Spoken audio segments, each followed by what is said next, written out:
The elevator doors closed with a soft, familiar sigh, the kind I had trusted for years without thinking.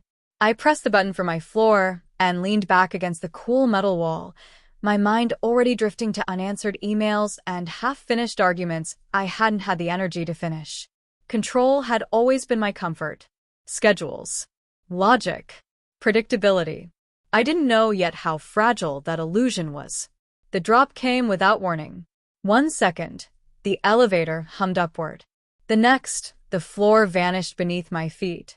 My stomach slammed into my throat as gravity seized me, my body lifting in a way no human body should lift. I screamed, an instinctive, raw sound that tore out of me before I could stop it. The lights flickered violently. My briefcase flew from my hand and struck the wall. I remember thinking very calmly, so this is how it ends. Then the brakes engaged. The elevator shrieked like an injured animal as it lurched to a halt, throwing me hard against the wall. Pain flared through my shoulder, sharp and immediate. My knees buckled, and I collapsed onto the floor, shaking so badly I couldn't tell where the fear ended and my body began. I stayed there long after the emergency lights stabilized. Long after the intercom crackled to life with a distant, muffled voice asking if I was injured. My heart pounded violently, every beat echoing in my ears. When the doors finally opened and I stepped out, my legs felt like they belonged to someone else. That night, I couldn't sleep. Every time I closed my eyes, I felt the drop again, the helplessness, the terrifying certainty that nothing I had built could save me. Somewhere between midnight and dawn, a quiet truth settled into me. My life had been in freefall long before that elevator ever failed. Max was away on one of his retreats, surrounded by people who praised him for being brilliant, composed, untouchable. The apartment felt too quiet without him, every room echoing with absence. I told myself I was just being practical when I opened my laptop. I needed a financial statement. Something routine. Something safe. I logged into Max's encrypted cloud account, my fingers steady despite the tremor still lingering in my hands. That was when I saw it. A folder buried beneath layers of innocuous labels and false backups. The title was precise. Clinical. Sienna. Longitudinal study. My breath caught. I stared at the screen, the room suddenly too small, the air too thin. The logical part of me whispered that there had to be an explanation. That Max couldn't, be studying me like a subject. But deep down, something cold and sharp unfolded in my chest. The elevator hadn't been the first warning. It had just been the one I could no longer ignore. I didn't open the folder right away. I sat there, laptop balanced on my knees, watching the cursor blink like it was breathing, slow, patient, waiting for me to make a choice. I've argued cases worth millions without flinching, but that night my hand hovered above the trackpad, as if the screen might burn me. You're overreacting, I told myself. That voice sounded like Max calm, reasonable, disarming. I clicked. The folder expanded into dozens of subfolders, all meticulously dated. Weekly, sometimes daily. My chest tightened as I scrolled. Audio, video, transcripts, behavioral notes. My name wasn't just on the folder, it was everywhere. On file names, on annotations, on charts tracking episodes, triggers, and compliance levels. I opened the first document. It was a written assessment, typed in Max's clean, familiar formatting. He had always liked things orderly. Bullet points, clear margins, no emotion. Subject exhibits patterns of emotional instability when confronted with perceived abandonment. Increased anxiety noted following professional success or independent decision-making. I laughed once, short and hollow. You've got to be kidding me, I whispered to the empty room. I clicked on an audio file. It was my voice. I recognized it immediately, the cadence, the slight hitch I get when I'm tired. The recording was from a night I remembered clearly.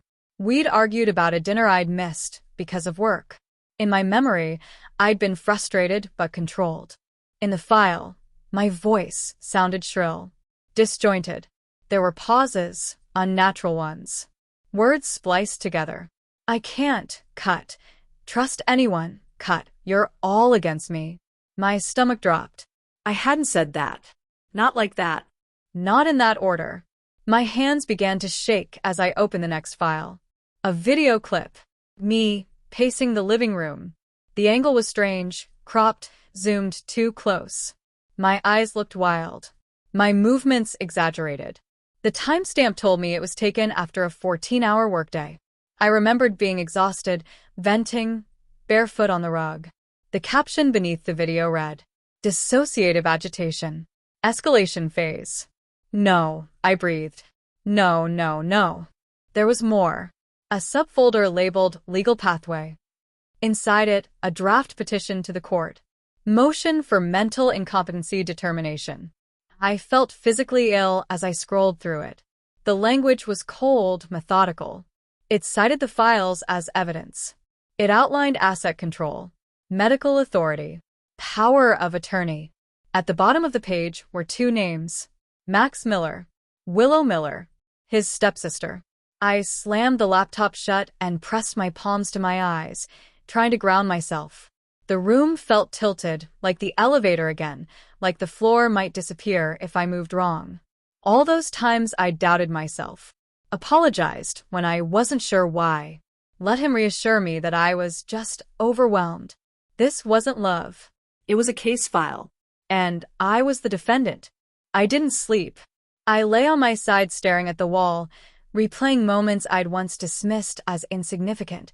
Max gently correcting my memory, Willow smiling too brightly when I disagreed with her, the way conversations always ended with me apologizing just to restore peace. By morning, the shock had hardened into something colder. Clarity. I made coffee and reopened the laptop, this time at the desk instead of the couch. If they had built a case against me, then I would examine it the way I examined hostile contracts, slowly, precisely, without emotion. The folder was a system, not chaos, not obsession, strategy. I opened behavioral baselines. Charts appeared, color-coded, time-stamped. They tracked my sleep patterns, stress levels, even my menstrual cycle. I felt a sharp flash of anger when I realized how they'd gotten that data. I'd shared it. Casually. Intimately.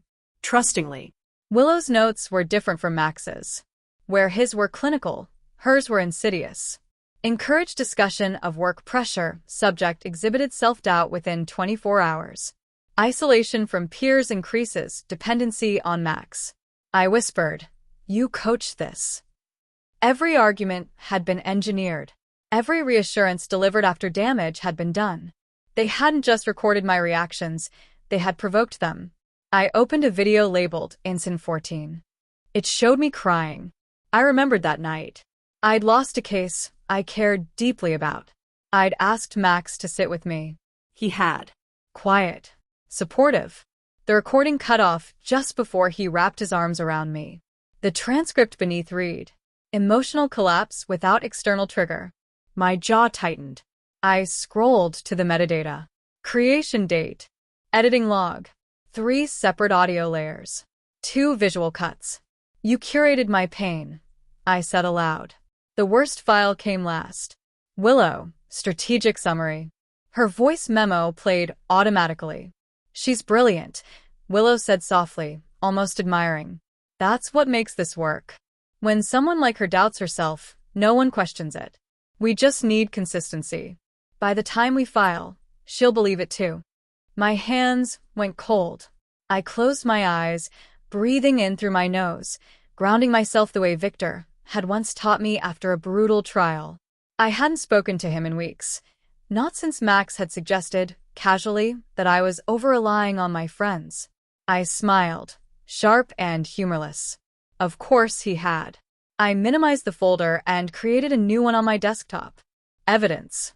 I copied everything into it. Every file. Every timestamp. Every log. They thought I was unraveling. What they didn't realize was this. I had stopped spinning, and I was done being studied. By noon, my fear had transformed into method. I showered, dressed carefully, and applied makeup the way I did before high-stakes negotiations, not to impress, but to armor myself. The woman in the mirror looked composed, grounded. Nothing like the unstable caricature they'd been constructing in secret.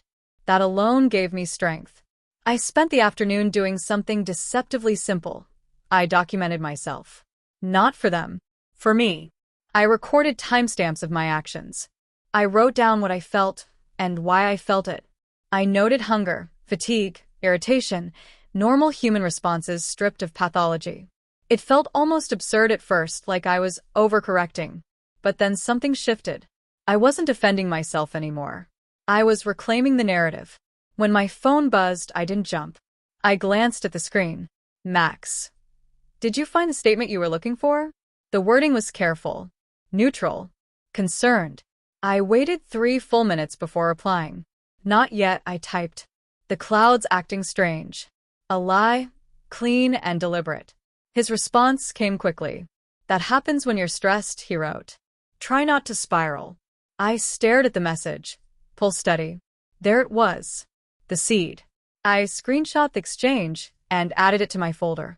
Later, Willow called. I let it ring twice before answering. Sienna, she said warmly. I just wanted to check in. Max mentioned you seemed overwhelmed. I smiled, though she couldn't see it. I'm actually feeling very clear today. A pause. Almost imperceptible. That's good, she replied a little too brightly. Clarity comes and goes. No, I said calmly. It doesn't. Another pause. This one longer. I worry about you, she continued. You don't always see yourself the way others do. I leaned back in my chair, heart steady. Funny. I was thinking the same about you. Silence. When she spoke again, her voice had sharpened. What do you mean? I said evenly, that it's interesting how often my mental state comes up in conversations that benefit you. She laughed lightly. Too lightly. You're reading into things. Maybe, I replied. Or maybe I'm finally reading everything. After the call ended, my hands trembled, not with fear, but adrenaline. They knew something had shifted. That night, I opened Victor's contact and hovered my thumb over his name. Max's voice echoed faintly in my memory. You don't need him interpreting your feelings for you. I exhaled slowly. No, I whispered. I need someone who doesn't manipulate them. I pressed call. As the line rang, I felt it settle fully in my chest. I wasn't losing control. I was taking it back. Victor didn't interrupt me once. That alone nearly broke me. I sat on the edge of my bed, phone pressed to my ear, recounting everything, the hidden folder, the recordings, Willow's carefully worded concern, Max's constant reframing of my emotions. I expected questions, skepticism, clinical distance. Instead, Victor listened. When I finally stopped speaking, breath shallow, he said quietly, Sienna, none of this sounds accidental. I closed my eyes. Thank you, I whispered, for not asking if I'm sure. I'm very sure, he replied. What you're describing follows a deliberate pattern. Long-term gaslighting requires documentation, reinforcement, and escalation. They've been building a case against you. The words were terrifying. They were also grounding. So, I'm not imagining it, I said. No, he said firmly. And more importantly, you've already disrupted it. He explained calmly, not as a psychiatrist diagnosing me, but as a strategist analyzing a system. Max and Willow needed consistency, predictable reactions, emotional volatility they could provoke and record, moments taken out of context. My recent composure? My documentation? That's a threat to them, Victor said. After the call, I didn't cry. I didn't panic. I organized. I created a secure offline drive. I mirrored the entire longitudinal study folder, preserving metadata, timestamps, and version histories. I added my own log alongside theirs, not as a rebuttal, but as a parallel record. Truth doesn't argue. It exists. Over the next 2 days, I observed instead of reacting. Max returned from his retreat with flowers and concern in equal measure. He watched me closely, too closely. You seem calmer, he said one evening, studying my face. I am, I replied, pouring tea. Elevators have a way of clarifying priorities. He smiled, but it didn't reach his eyes. Just don't suppress things. That's not healthy. I nodded. Neither is controlling someone's narrative. His hand stilled. A fraction of a second. But I saw it. That night, I found a new document uploaded to the folder. Subject exhibits temporary stabilization following traumatic incident. Potential dissociative response. Monitor closely. My stomach tightened, but I didn't flinch. Instead, I forwarded the update to Victor. His response came minutes later. This is escalation, which means they're running out of time. For the first time since the elevator fell, I felt something unexpected bloom beneath the fear. Confidence. They thought they were studying me. They didn't realize I had become the analyst. Victor insisted we meet in person. Not at my apartment. Not at his office. Neutral ground. We chose a quiet cafe with glass walls and too much light, places manipulators hate. I arrived early, spine straight, breath steady, a folder tucked beneath my arm like armor. Victor walked in 5 minutes later. He didn't rush toward me. He didn't soften his expression out of pity. He simply sat across from me and said, "Show me everything." So, I did. I slid my laptop between us and opened the mirrored archive. Dates. Audio fragments. Edited clips. Willow's annotations. Max's conclusions written as fact. The sheer volume of it made my chest ache all over again, but Victor's calm presence anchored me. "They're not diagnosing," he said finally. "They're constructing." "Yes," I replied. "And the timing escalates whenever I push back." Victor nodded. Classic coercive control. The goal isn't to prove you're unstable, it's to make you doubt yourself long enough that you stop resisting. I swallowed. It almost worked. But it didn't, he said gently. Because you notice the system. He pulled out a notebook, not clinical, not branded. Just paper. "We're going to do 3 things," he said. "First, establish your psychological baseline, documented, independent, unimpeachable. Second, map their narrative manipulation.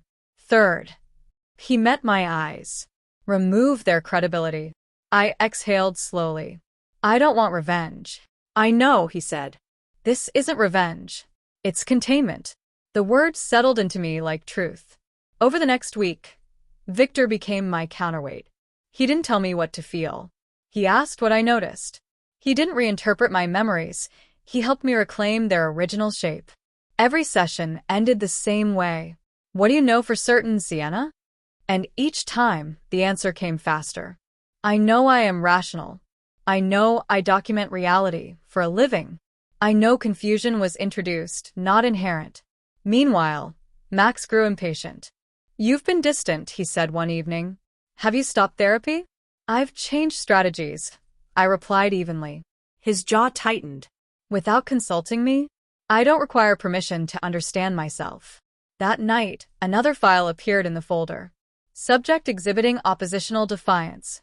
Increased risk factor. I stared at the screen, pulse steady. Then I smiled. Because Victor was right. They were losing control. I forwarded the update. His response came seconds later. "Good. This confirms intent." A pause. Then another message. "When this goes to court, Sienna, you won't be defending your sanity. They'll be defending their cruelty." For the first time, I allowed myself to feel something warm beneath the vigilance. Not dependence. Trust. And somewhere in the quiet strength Victor offered, without taking, without shaping me, I felt the beginnings of something else. Something safe. By the time we prepared the final submission, the narrative no longer belonged to Max and Willow.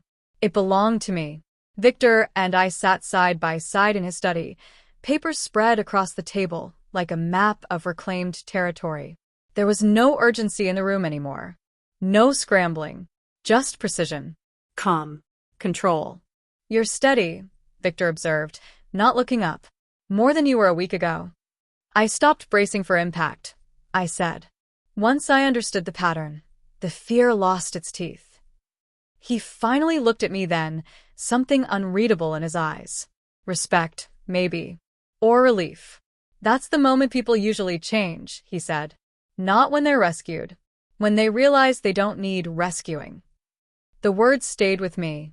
Later that evening, after the documents were sealed and scheduled, we didn't talk about strategy anymore. The silence shifted, became personal. I noticed things I hadn't before. The way Victor always waited before responding, as if giving my words space to exist. The way his presence never crowded me, never leaned in too close, but was always there when I looked up. "You can stay if you want," he said casually, gesturing toward the couch. "It's late." There was no implication in his tone. No expectation. So I stayed. We sat with tea cooling between us, city lights reflecting faintly against the window. My body, so used to tension, slowly unknotted. I hadn't realized how exhausted I was, not physically, but from years of second-guessing my own thoughts. "Victor," I said quietly, "did you ever suspect something was wrong? Before I found the folder?" He didn't answer immediately. "Yes," he said finally, "but I couldn't see the structure. Only the effect. You were becoming smaller." I swallowed. "Why didn't you say anything?" "Because if I'd named it before you saw it yourself, it would have sounded like opinion," he said. "And Max would have used that." That realization hit harder than anything else. He had trusted my intelligence enough to wait. The intimacy of that understanding made my chest tighten. "I don't feel confused anymore," I admitted. "I feel aligned." "With yourself?" he asked. "And with you," I said, surprised by my own honesty. Victor didn't move closer. He didn't reach out. He just nodded once, slow and deliberate. "That matters," he said. "But we don't have to define it yet." The absence of pressure felt like oxygen. When I stood to leave, he walked me to the door. Our hands brushed, accidental, brief, but something charged passed between us. Not urgency, not hunger, recognition. "Whatever happens next," he said softly, "you won't go through it alone." I met his gaze. "I know," I replied. And for the first time in a very long while, that knowledge didn't scare me. It steadied me. The day of the hearing arrived without drama. No shaking hands. No racing thoughts. Just clarity. I stood in front of the mirror that morning and barely recognized the woman looking back at me, not because she was different, but because she was finally whole. My thoughts lined up cleanly. My emotions no longer felt like evidence to be weaponized. Victor walked beside me into the building, not as a shield, not as a savior, but as a constant. "You don't have to perform," he reminded me quietly. "Just exist." I nodded. That was easy now. The exposure of Max and Willow unfolded exactly as we anticipated. Their documentation, once stripped of manipulation and contextless edits, collapsed under its own weight. The court didn't need dramatics, just logic, timelines, expert testimony. Truth doesn't shout. It stands. When it was over, when the final words were spoken and the future returned to my control, I felt something unexpected. Lightness. Outside, the air felt sharper, cleaner, as if the world itself had been waiting for me to catch up. "Victor," and I walked a block in silence before I stopped. "It's finished," I said. He turned toward me. "Yes. And I don't feel empty," I added. "I thought I would." "That's because nothing was taken from you," he said gently. "Only returned." The words unlocked something in me. All the restraint I'd practiced. All the careful pacing. I looked at him, not as my defender, not as my psychiatrist friend, but as the man who had seen me clearly when I couldn't. "Victor," I said, voice steady, "when you waited, when you didn't intervene until I was ready, was that professionalism?" He smiled just a little. "Partly. And the rest?" "Respect," he said. "And care." That was enough. I stepped closer, closing the space I'd guarded for years. He didn't move away. Didn't rush forward either. He waited, always waiting for consent, for certainty. I reached for his hand first. His fingers curled around mine like they had always known where to belong. "This isn't confusion," I said quietly. "This is choice." His thumb brushed my knuckles, grounding me completely. "I'm choosing you too," he replied. The kiss was unhurried. Soft. Real. No fireworks. No urgency. Just connection. When we pulled back, I rested my forehead against his, breathing him in. "So," he murmured, "what happens now?" I smiled. "Now," I said, "I live a life no one gets to edit. And I'd like you in it if you're willing." His answer came instantly. "I already am." For the first time, love didn't feel like risk. It felt like stability. And I trusted myself enough to step into it.